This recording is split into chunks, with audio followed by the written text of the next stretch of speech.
Can't forget to show the wonderful black pine that arches over our entrance from the driveway and up to the top of the garage pretty much. As you can see, it really needs to be trimmed. All of these candles are just huge, and let them grow a little too much. Just didn't have enough time to tend to them this time. But you can see by the size of each of those candles that this tree is actually quite healthy. And if you look closely, you'll see that there's only one support that we have holding up this entire tree, which is pretty amazing.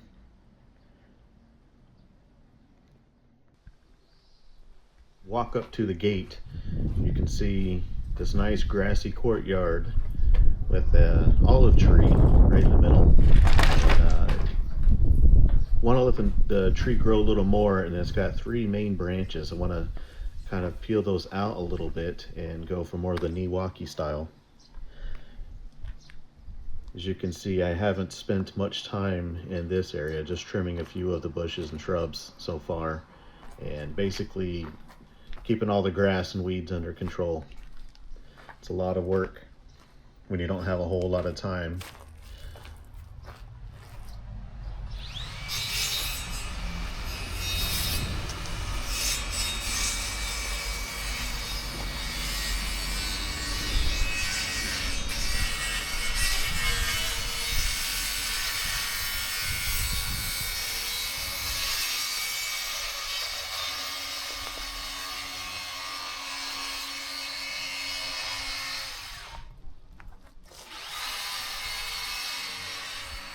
Doing a bunch of little things like pressure washing that gate.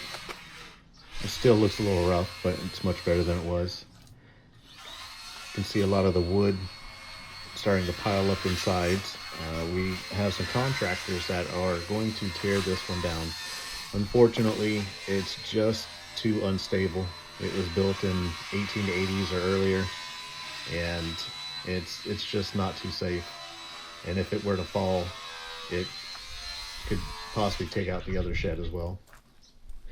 Here's our huge runoff pond. It's 2 meters by 2 meters. It's got a stone wall line, and it is about 1 meter deep, and it stays full a good part of the time.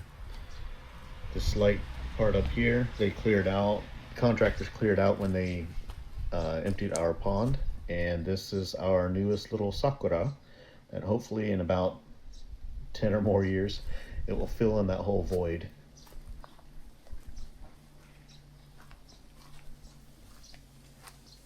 This area back here is where I end up picking most of my takenoko.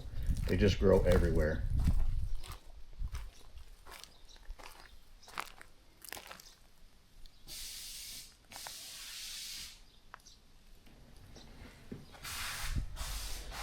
There's our massive yuzu.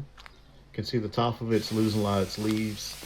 It was pretty unhealthy when we got the house, and I cleaned up a bunch of the bottom with all the disease stuff, got that out, and it recovered well. This past winter, cut off a bunch of branches from the top to try and thin it out some, bring it back down to something manageable, and it seems to be recovering pretty well. All of the stuff that you see growing underneath the yuzu is myoga, or Japanese ginger, and a little bit later this summer that'll be something nice to pick and enjoy and give to the neighbors. This is a suzumebachi nest up in there. They look very pretty.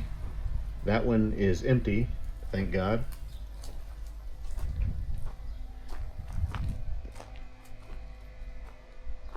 Spent some time in here trying to clear it out. We do have a couple dead trees.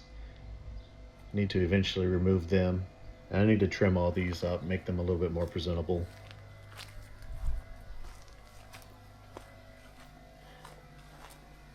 The garden was definitely well cared for. It was just neglected for a few years, and it doesn't take long for these things to get out of hand. Most of these bushes, shrubs, trees are 50 to 100 years old.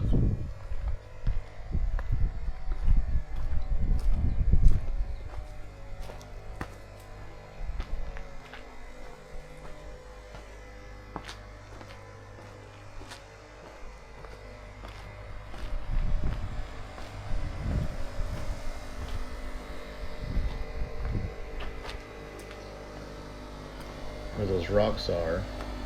I want to get rid of those couple bushes that are on top and find something that's more simple to add as a centerpiece.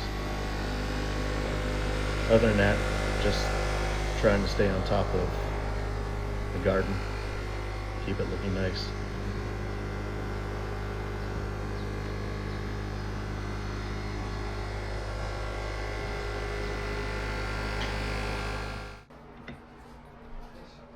Here's a little walkthrough to show off our wonderful Niguri Nara flooring.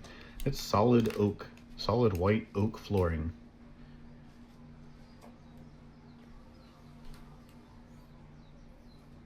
And then in the other rooms, this is a Okinawa style tatami mats.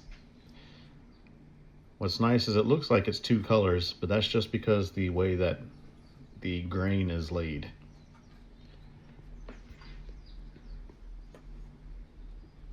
Everything's starting to come together. This is the view, if you can imagine, from the bedroom. You open the doors in the Ingawa doors and you just go right out into the garden.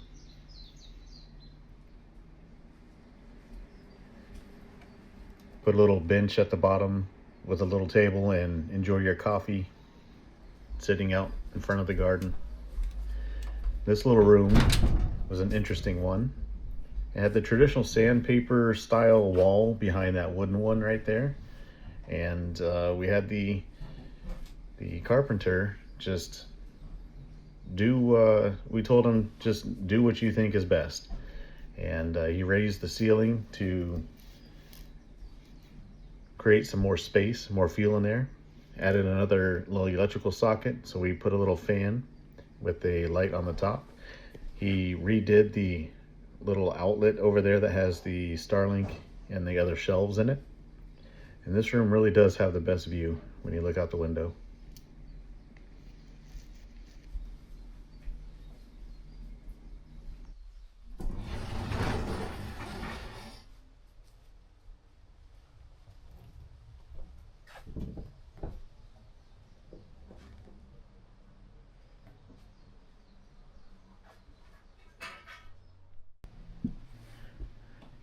This room is up by the front door, and it had some pretty filthy walls and ceiling.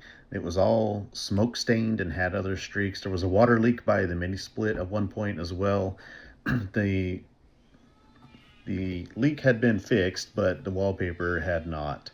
So didn't want to do much to this room, but make it more presentable. So we took some pretty standard white ceiling tiles and some just slightly off-weight wallpaper and redid everything.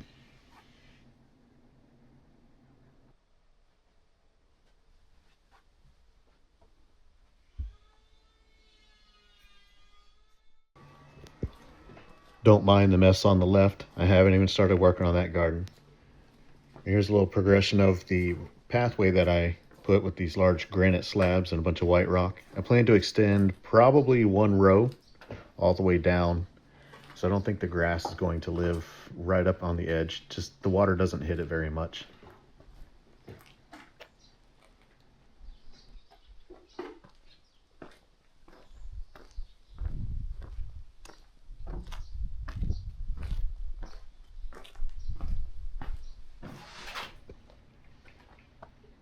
Do a little walk around of the front yard and garden.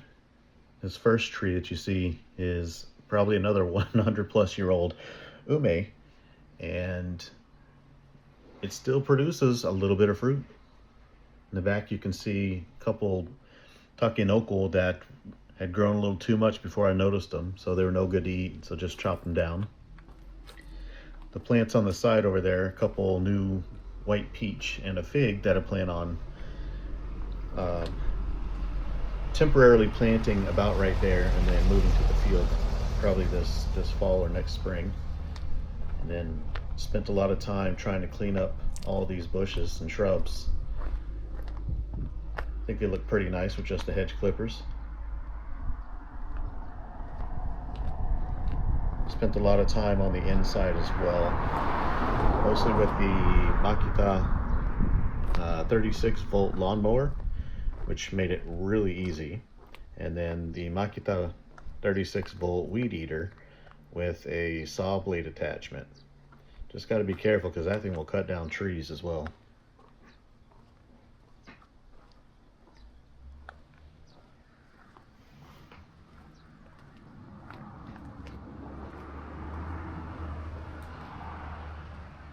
All these trees do need some trimming. I do understand that.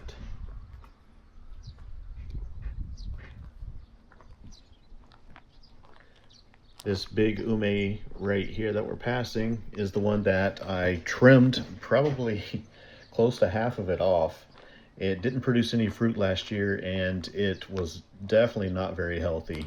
The middle of the trunks at the base is starting to rot, and I was hoping to save it, and it looks like it is actually producing some fruit this year. So here's to hoping it lives. I have to do the same to that huge ume in the front as well, but that'll be this winter maybe.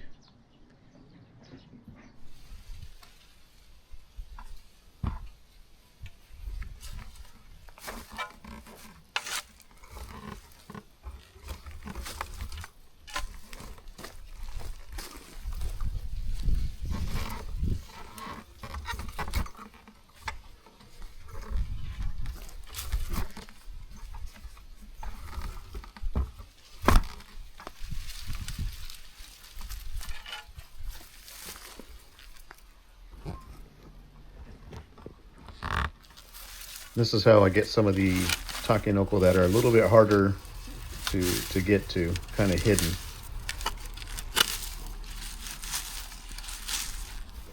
Plenty of rocks in here as well, making it a little bit more difficult to just get out cleanly sometimes.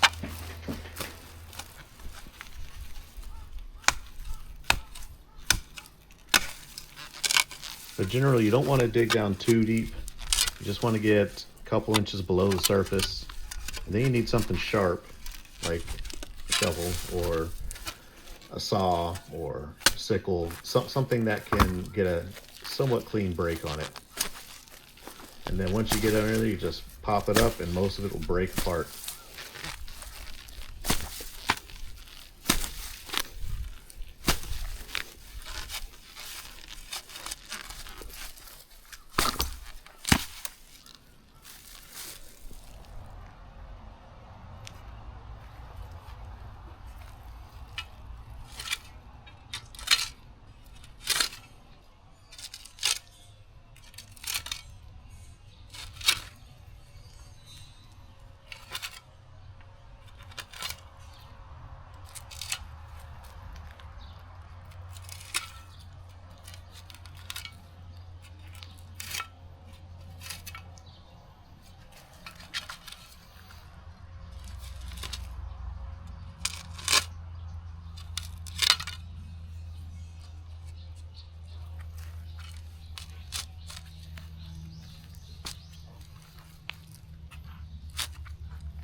Just a few of the massive takenoko that we find.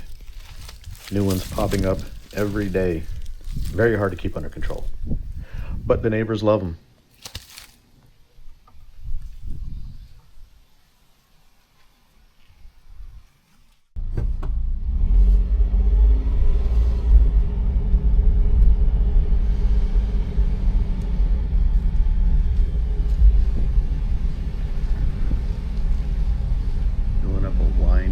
Check out some more of our fields. Barely wide enough for a K truck. This field on the right is one of ours that one of our neighbors is using. This small one right here is not ours, but the one just above it that you can see right now, that is another one of ours that our neighbor is using.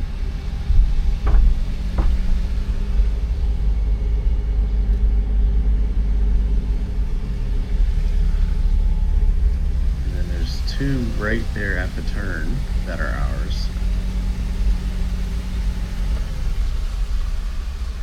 You'll be able to see them a little better once I get turned around.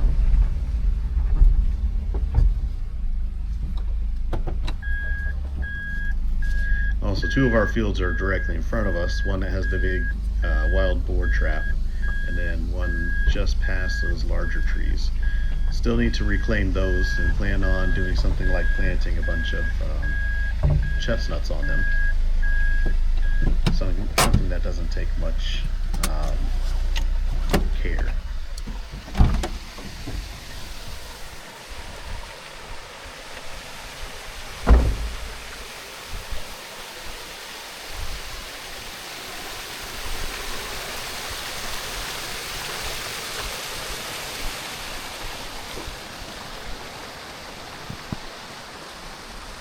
This field right here, and you can sort of see off to the right in the distance there's another one that's been freshly tilled. Both of these are technically one field, but they are separated by a small berm, and both of these are ours. Just like the other fields, went ahead and planted a bunch of buckwheat, and that should hopefully get the soil up to par for growing some rice next year.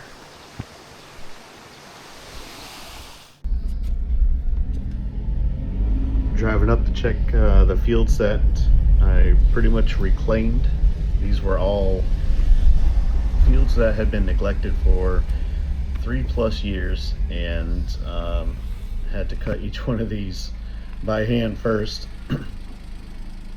and then was able to take the tractor and run a few passes of tilling to get it into this stage.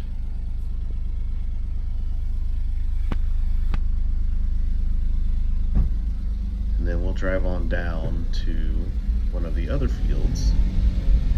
All these right here, these 3 fields that we just passed are all ours.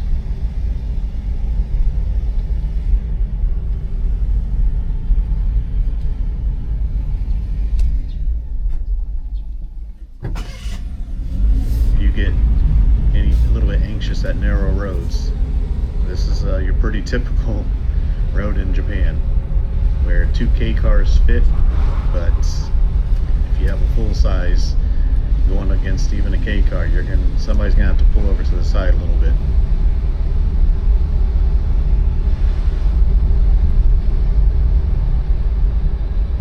And these roads are not big enough for anything larger than a K truck, or a K car, or a tractor. This field up on the right that has the 3 ume trees is one of our other fields. This is one that I just reclaimed as well. The future plan is to plant a bunch of peaches in here, but for now I spread a lot of buckwheat. Buckwheat is a good soil improver, so hopefully that does a good job of suppressing the weeds and improving the soil.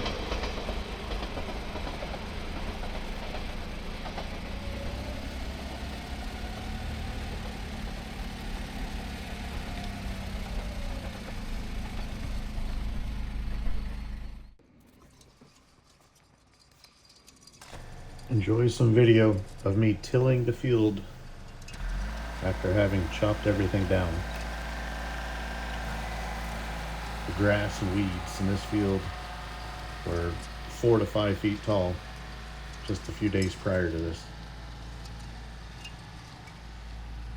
With just a little bit of rain in the forecast, decided to chop everything down, let it dry out a little bit, make it easier for the tilling, because there's a lot of roots that need to be broken up. So this is the first tilling. It's just a shallow till. Then I go over it a few days later with a little bit deeper.